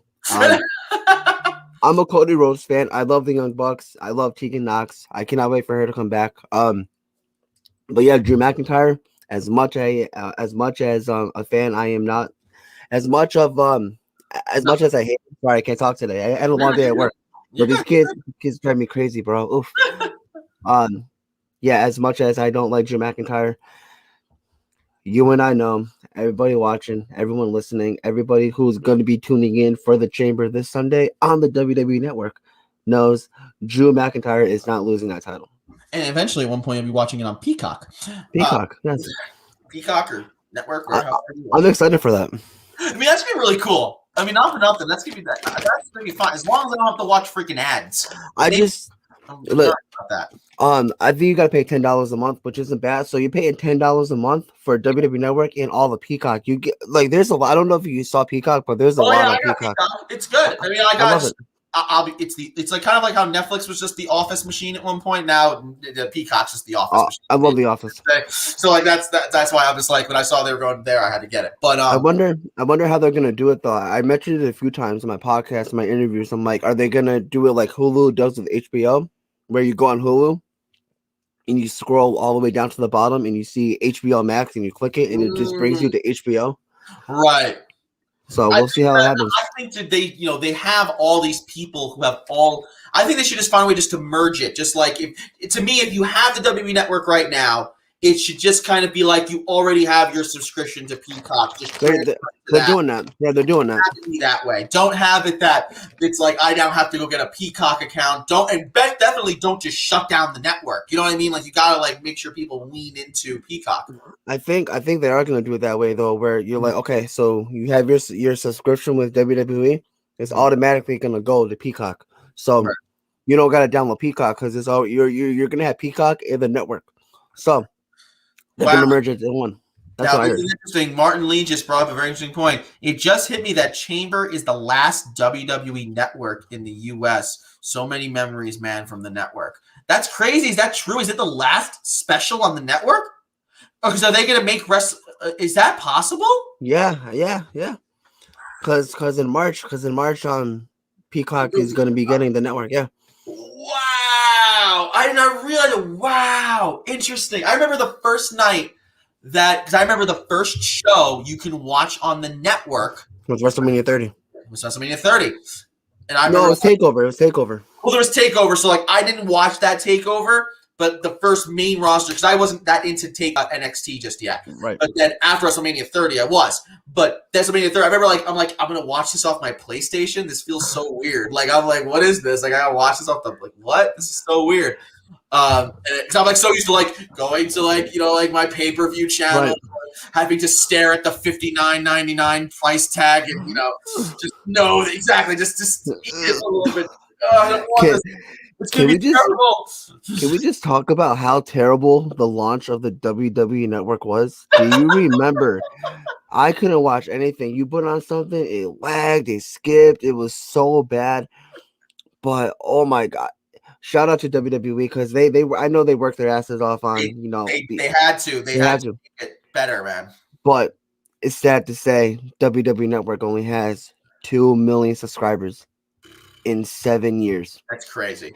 Disney Plus had 75 million subscribers in one fucking day. That's insane. WWE had 2 million in 7 years, and Disney Plus just kicked the shit out of them with 75 million. Disney one day. Came with streaming when they went to streaming. That's because now everyone's doing it. Paramount Network's doing it. In March with Nickelodeon and shit. I can't wait I'm gonna get it. I have Disney. I mean, I have Disney Plus. I hate to compare Disney and WWE, but it's just crazy to think how much subscribers. You think wrestling fans have more? WWE had to work with a streaming network and get it right, and why, and how Disney, in not even like you just said, a day. Okay, now we not only Disney just snap their fingers and they have a successful streaming network. They snap their fingers. They had the most popular streaming network. Right. We beat everybody. We beat Netflix. We beat Hulu. We 100%. Beat Crunchyroll. We beat freaking Verve. We beat. Nobody even compares to us. Amazon Prime. Psh, get out of here. We're a Disney Plus, brother. Like come on. Exactly. Disney Plus. Is a GOAT. Honestly, I love Disney Plus. I absolutely love it. Gotta love it. Now, getting back to this Elimination Chamber match real quick. Sorry about that, guys. You're fine, man. No, this is what we're doing, man. We're just running around the ring, man. Respect the ring. And by the way, for everyone, we're just about to come to an hour and a half on our stream right now. We're almost towards the end. I want to thank everyone who's been watching us from start to finish. For anyone who's just starting to watch us, My name is Nick Lombardi. This is Mr. Justin Del Rio of Nerds of Wrestling and What's Up Wrestler podcast. And we are streaming to you live via, again, Respect the Ring on Twitter, on Facebook, on Twitch, and on YouTube. All of those at Respect the Ring. Follow us, man. Please, we really appreciate it. Give us a like, give us a share, give us a follow, comment below. We really appreciate it. But getting back to this match, the one thing I do like about this Elimination Chamber match is that there are a lot of things happening. Nobody here is here for no reason, and nobody here has nothing going on, except maybe Jeff Hardy. Really, right. Jeff Hardy's the only one that has really nothing going on. But everybody else has a thing going on. So Drew McIntyre is WWE champion, right? Now we exclude Jeff Hardy because Jeff Hardy's really just there for no reason. Randy Orton is still in his feud with The Fiend via the conduit of Alexa Bliss. He's, Alexa Bliss constantly going out of her way to interfere in his matches, try to scare him. Alexa Bliss is still kind of like teetering on like this full transformation that she can go through to become like, because all we've seen really is Alexa Bliss kind of like the psycho little kid. What happens when Alexa Bliss turns like evil, like the Fiend? Is she going to have a mask? Is she going to have something going to happen? We'll have to see. So Randy Orton having his thing with the Fiend, we know that that's going to come into play a little bit. Right. AJ Styles has what's his name? I don't know. That security guy. I forgot his name. Big dude, not Ubu. I'm trying to. It starts with the Ubu was the dude from Family Feud. No, but like that big guy. How is he going to come into play here? Is he going to play a role in this match? We'll have to see. Kofi Kingston, like you said, you brought up a really interesting storyline with Mustafa Ali, where this is a very interesting little thing because Mustafa's been trying to pull Kofi to them for a while now. And, he has Xavier Woods on his side, but is Retribution going to play a role in this match? Interesting. You got to do it. I mean, It makes sense storyline wise. I mean, this how sick will it be though if Mustafa Ali somehow hacks the chamber, and locks Kofi in his pod, and Mustafa comes out for his spot and wins the match. Right. If Kofi's there, he can't do anything about it. Definitely. I mean, that's definitely something that can happen. And then hold on real quick. Aaron Spears wants to correct me. Earlier you said the end of days is the most protected finisher in wrestling. Currently, the one-winged angel has only been kicked out of once via Kota Ibushi. Yeah. At all time, I believe that it's Kenta Ibushi's burning hammer. No one in history kicked out of that move. I should have specified that I meant in WWE. Because I'm sure people have done an end of days type finisher in other places. But we'll have to see. We'll have to see what happens with that. And by the way, his name is Omos. That's what I meant to say. Omos. I still think one of my favorite segments from Raw in 2020 is AJ Styles when he figured out that Omos can speak. He's like, oh, you can talk and you can speak English? He's like, yeah, he goes, I have so many questions. And then it goes to commercial. I'm like, WWE, just when things get interesting, that's when you cut to commercial. Stop doing that. I mean, it's a pretty funny segue. You can talk? Yeah. English? Yeah. I have so many questions. They just kind of phase away. He's like, I have so many questions. Like, this is amazing. I didn't even know you could speak English. But then another person here that to mention is Sheamus. Now, Sheamus has an interesting place in this because Sheamus has been doing this thing of, I'm the best friend to Drew McIntyre. We're buddies because, he's Scottish and I'm Irish and we're together in the Indies and we came up together. We're bros. And kind of like this, it's been this whole thing of Sheamus kind of being like, hey, bro, real proud of you. You're going to do awesome stuff. By the way, don't forget about your friend. And he's like, yeah, man, don't worry. Yeah, man, don't worry. And now Sheamus is in a position where how is he going to be when he's in the center of that ring and Drew McIntyre is looking at him? Friendship out the window. Every man for themselves. I think that Sheamus is one of the people that can be thrown around as a main event match with Drew McIntyre at WrestleMania. Because I think that if they build it right, I think that this match on Sunday will define the future of Sheamus in the main event title picture, how he performs, what he does, and his interactions with Drew McIntyre. I think it's going to be very, very big. And I think that is Sheamus the last to enter the match, right? I did, because I think there was a gauntlet or something like that, and I think Sheamus is the last one to enter. So me personally, I am not a fan of who comes in first and who comes in last. No, sorry. Let me correct myself. Go ahead. Don't announce it. Don't announce it. So we as wrestling fans, we shouldn't know who's gonna come in last in the chamber, who's gonna come in third in the chamber. We definitely for sure as hell should not know who's gonna come in number 30 at the Royal fucking Rumble. Yeah, because I think That's me. I mean, yeah, you know, you have a match to determine. The only thing I think we should know is who comes out number 1. That's okay. it. All right. But number 30, we all, even the women's match, number 30, we're watching the Royal Rumble for an hour, bro. And we already know number 28 comes along, number 20 number 30 is Natalia. We already know. I know, you know, pushing it back a little bit here, but like, no, you're right. Don't announce it. Don't announce that. I don't think you should announce returns. I mean, sure, like those are things you should not announce. I think that so two things I want to mention here. One, let's also remember the fact that the Miz was going to be in this match. He pulled himself out of the match because he's like, I just want to focus on my Mr. Money in the Bank, which he still has. He's cashing in. Which is, like I said, an X factor. The one cool thing about having Money in the Bank always lurking around is at any moment he can strike. Personally, to me, I love the Miz. I know people don't like the Miz. Love me some of the Miz. I want him to cash in, and I want him to be successful. So do I. I mean, could it be that Drew McIntyre wins the chamber? Do we get shades of Edge? I mean, if there's anyone who's an ultimate opportunist like Edge was, it's the Miz. I mean, and have Miz come out, cash in, and he beats Drew McIntyre after a crazy match. That'd be kind of cool. But anyway, with that said, though, I agree with you that it's even regardless of Mr. Money in the Bank's involved. Oh wait, one thing I just want to mention real quick. You're talking about how you don't like it when they announce who's going to come out when. The one time I like the exception of that in Elimination Chamber is when they would do the beat the clock challenge matches.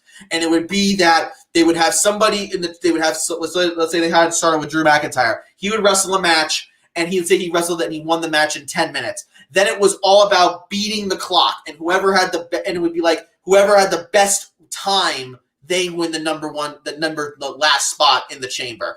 To me, what you at least get out of that is a bunch of very meaningful matches. It's why I like tournaments. It's why I like gauntlets, because every match is important. There's no throwaway matches. So in the weeks building up to it, it was like, oh, wow, like they got to beat the clock. You got to be able to beat, whoever. So that's the one time I think it's interesting to do that. I agree. But otherwise, I agree with you. Don't announce things ahead of time. Let us do it. Sheamus. Sheamus. By the way, you're coming in last. Why? I don't know. You're just coming in last. Yeah, I mean, he won. If I'm looking back at the storylines now, he won a gauntlet match. Okay. Put himself in it. And I think also Kofi Kingston is going in last in their match match. So, I feel like beat the clock challenges are better. I mean, gauntlet matches are just crazy too, but beat the clock matches, they're. Every week you were anticipating who's going to come in last. Are they going to be Sheamus' time, or are they going to be Randy Orton's time? I think that's just the way to do it. John Burr saying that the Miz is the king of the promos. I have to agree. I think my favorite Miz moment ever was Raw 25 when Roman Reigns comes out as Intercontinental Champion. The Miz comes out and says, I want a match right now. And I remember I was with my friend Nick, and all the kids around us were like, yeah, Roman. And we're like, let's go, Miz. And we thought Miz was going to lose for sure. Oh, thank God he won. And he won, and we went bananas. We were going crazy. All the kids were like, oh, the Roman Reigns lost. And we're like, let's go, Miz. You were there? Oh, I was there for that, man. I hate you. Damn, dude. Damn. That's awesome. It was great. Aaron Spears talking about surprises. AEW did it perfectly with Kenta. They didn't announce it. They pulled on us on a special event and batched a beach break, and so we would watch it and as a big event. And then boom, Kenta, big surprise. Everyone's been waiting for. Because I do think the WWE gets scared of they don't want to do too many surprises because their logic is you want to sell people on the show. You want to give them a reason to watch the show. Right. So you don't want to have it just be like a random Raw where you don't announce anything and then all of a sudden Hulk Hogan returns or something like that. You want it to be that there's a little bit. No one wants that anyway. No. You know what I'm saying? It's sometimes you want to have a little bit of a reason, you have to tease something. But anyway, with all that said, I have to agree with you though. I do think Drew McIntyre is winning this match. I think both champions right now their titles are for lack of better words, surgically glued to their stomachs, just like freaking, their waist, just like that woman who used Gorilla Glue in her hair the other day. I think that's how stuck those titles are to those guys. I don't think either of them are losing the titles anytime soon. I especially don't see Drew McIntyre losing the title to Kofi Kingston or AJ Styles or Randy Orton or Jeff Hardy or Sheamus. If he was going to lose the title, it would have happened already because Randy Orton was the one to do it. Yeah. And they didn't do it. So if none of those people are going to do it, then you're not going to have anybody beat him. Exactly. So that's that there. We'll have to see if The Miz plays a part in this. We'll have to see. And now it comes to the final match of the night, or the last match we're talking about. We don't know what the order is going to be here, but Roman Reigns will face somebody who wins the Elimination Chamber match for the Universal title. You're saying Cesaro. Nope. I'm saying Daniel Bryan. If it is Cesaro, Justin, who wins this match? You got Roman. I mean, like I said, Roman's not dropping the title. You can't. You got that ball rolling. You got to keep it rolling down the hill, and you got, not to say, when I say people go downhill, it's a bad thing, but this ball is rolling far for Roman. You got to keep it going. You got to keep the momentum going. Roman retains. I have to agree with you. I mean, I think even with my guy Daniel Bryan, I just don't see if the surgically glued to the waist title is true for Drew McIntyre, it's more so true for Roman Reigns. Roman Reigns is not losing that title for the foreseeable future. And there's a comment right here that says Roman is not dropping until Mania. No, he's not dropping the title at all, Johnny. They're not taking that title off him. That might be the one place he might lose it, but then otherwise, maybe. But who's going to beat him? No one. Even Edge as the Royal Rumble winner. And I love what Edge has been doing, teasing to everybody, saying, "Listen, you're all on my list." NXT, and he had that awesome segment with Karrion Kross in NXT that he's like, I'm coming in here. NXT, he went to SmackDown and got Roman Reigns all riled up and just infuriated him. He went to Drew McIntyre and said, "Listen, bro, I might come at you too." But even I do not think that there's anybody credible right now to beat Roman Reigns. Give me Finn Balor versus Edge for the NXT Championship. That's what I want, because I'm not saying this in a bad way. I'm not saying in a good way. I personally don't want to see Edge versus Drew McIntyre. I don't want to see Edge versus Roman Reigns. I mean, yeah, it sounds on paper, but how good does Edge versus Finn Balor sound? Just Edge versus Finn Balor at WrestleMania for the NXT Championship. That sounds fantastic, man. That's what I want. And that might be going to be better than when Charlotte went down to NXT to face Rhea Ripley. This is going to be Edge doing work for Finn Balor. Oh, yeah. Because that moment where Finn Balor beats Edge is the moment that Finn Balor now solidifies himself, where this whole, because really since he's gone back down to NXT, it's been about rebuilding Finn Balor. It's about bringing back the swagger that Finn Balor had after he won the Universal title at SummerSlam and then destroyed his shoulder and then he couldn't wrestle anymore. So, I mean, in that moment, he becomes a major star again and stuff like that. So, I mean, I think that'd be fantastic. I want to see it. I mean, hopefully all you guys watching, do you guys want to see Edge versus Finn Balor? Let us know. Let us know. Martin saying, sadly, it won't happen for 2 years. I think he means Roman Reigns losing the belt. See Roman keeping the titles. Titus. Slight wardrobe malfunction there, Martin. But I like it. For that long, for The Rock to face him. Because that's been what's been talked about a lot, Justin. I see you shaking your head. But people have been saying they want the Tribal Chief to take on The Rock at WrestleMania. How much do you not want that to happen, Justin? I want to see it. But I want to see Roman. I want to see Roman kick The Rock's ass. Well, there you go. Because you think about it, okay, so I don't think it's going to happen at this year's WrestleMania. Absolutely not. No. Next year's WrestleMania in Texas. If you keep having Roman doing what he's doing, having him, just destroying everybody, keeping that heel character going, you cannot have him lose to The Rock, because in my opinion, once Roman loses his whole, like I said, my opinion, his whole heel character is not dead, but like it meant nothing Mm. because you're having him going against one of the biggest wrestlers in the world. Obviously, we all know Rock and Roman are cousins. We know that Rock is Rock is a tribal chief, but like Roman's a real tribal chief. Like you cannot have Roman lose to the Rock.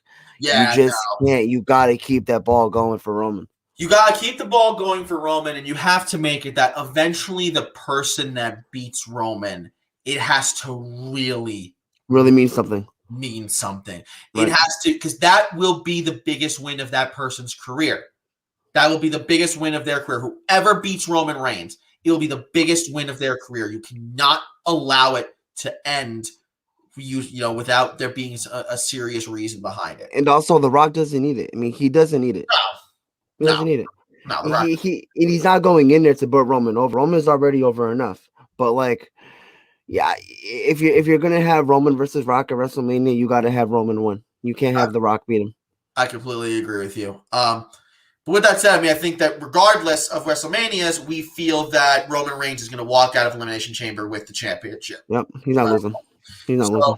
So with that said, Justin, here we are at the end of the stream. Aww. Thank you all so much, everybody, for joining us, going through Elimination Chamber, going through some fun stuff, meeting our good friend Justin Del Rio. He is the most awesome guy in the whole world, isn't he? Oh, thanks. I try.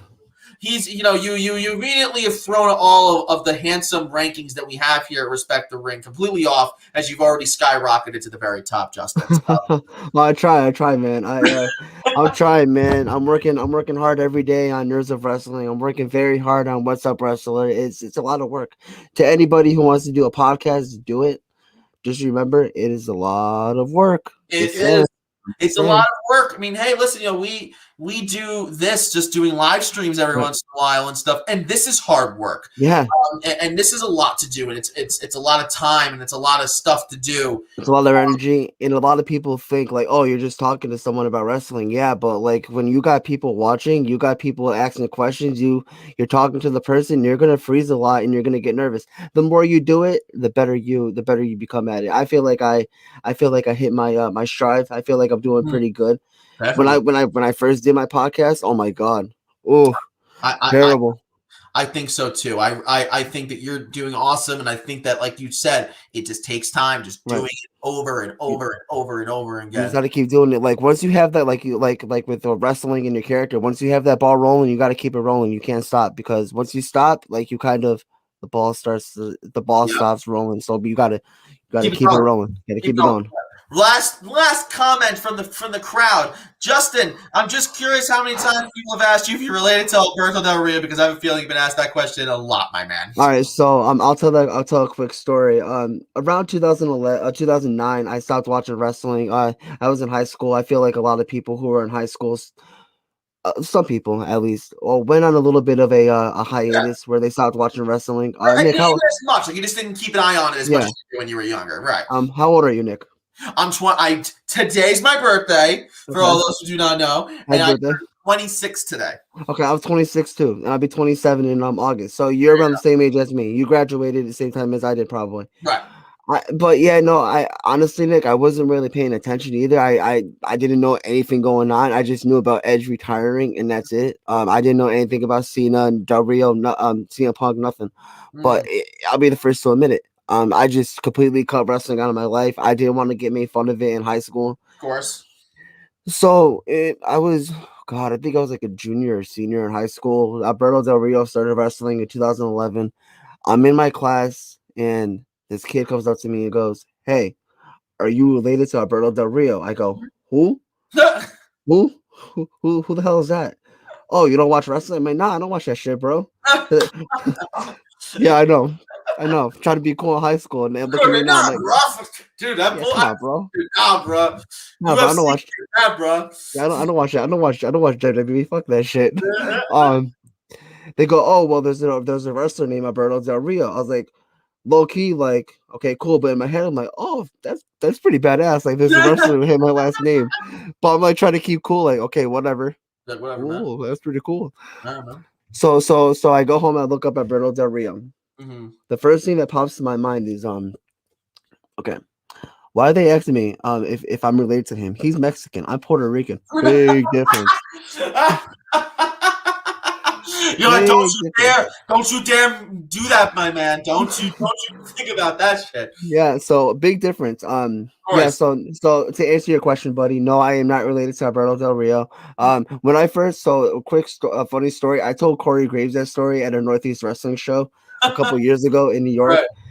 When I told him, my reaction was, I'm Puerto Rican, he's Mexican, he cracked up. He thought that was the funniest thing ever. He was laughing so hard. He's like, that was funny. So I made Corey Graves genuinely laugh at that There you comment. go. There So you no, go. I'm not related to Alberto Del Rio. There you go. Real quick, I just also want to say thank you very much for wishing me happy birthday, guys. That is a lot. Thank you very much. You know, this is not my show. It's not the Nick show, so I appreciate that. I hate to give myself pats on the back sometimes, but I thank you. I appreciate it. Yeah, man. Happy birthday again. Thank you, Justin. Now, again, guys, thank you all so much for joining us tonight. Justin, again, I want to say thank you so much. We are definitely going to make sure that we come over to your shows and to do help. I'll have you guys on. And we want to make sure you come back to us, man, because this was a lot of fun. Again, everybody, thank you so much for joining us tonight, guys. Really hope that you guys stop by again soon. We will hopefully be doing on Sunday our Elimination Chamber watch along. I don't know yet. We're still trying to work it out. You know, Chris is living in Texas and they're getting crazy snow right now. All of us are feeling the storm and stuff like that. So we'll see if weather permitting and schedule permitting. We're gonna say we'll be on Sunday, but we'll let you know ahead of time. Let me know if you need someone. I'll come on too. Oh, look at that! See, this is why. This is great. Yeah, I got you. I'll come on. God. I mean, my TV's right there, but I'll pop my desk right there and boom. And look at that. Well, if we do go live and if Justin does join us, you got the only place you can watch us is here at Respect the Ring on Facebook, Respect the Ring on Twitch, Respect the Ring on YouTube, and at RTR Streams on Twitch. So make sure you check out all those places to get on there. I want to thank you again to Justin. I want to say a big thank you to Devin, who's modding us right now on Twitch. Thank you so much, brother. Hopefully we can get you on again soon. And with that said, guys, thank you so much. We'll see you guys next time. Maybe Sunday. All right? Otherwise, stay warm, stay good. We'll see you around.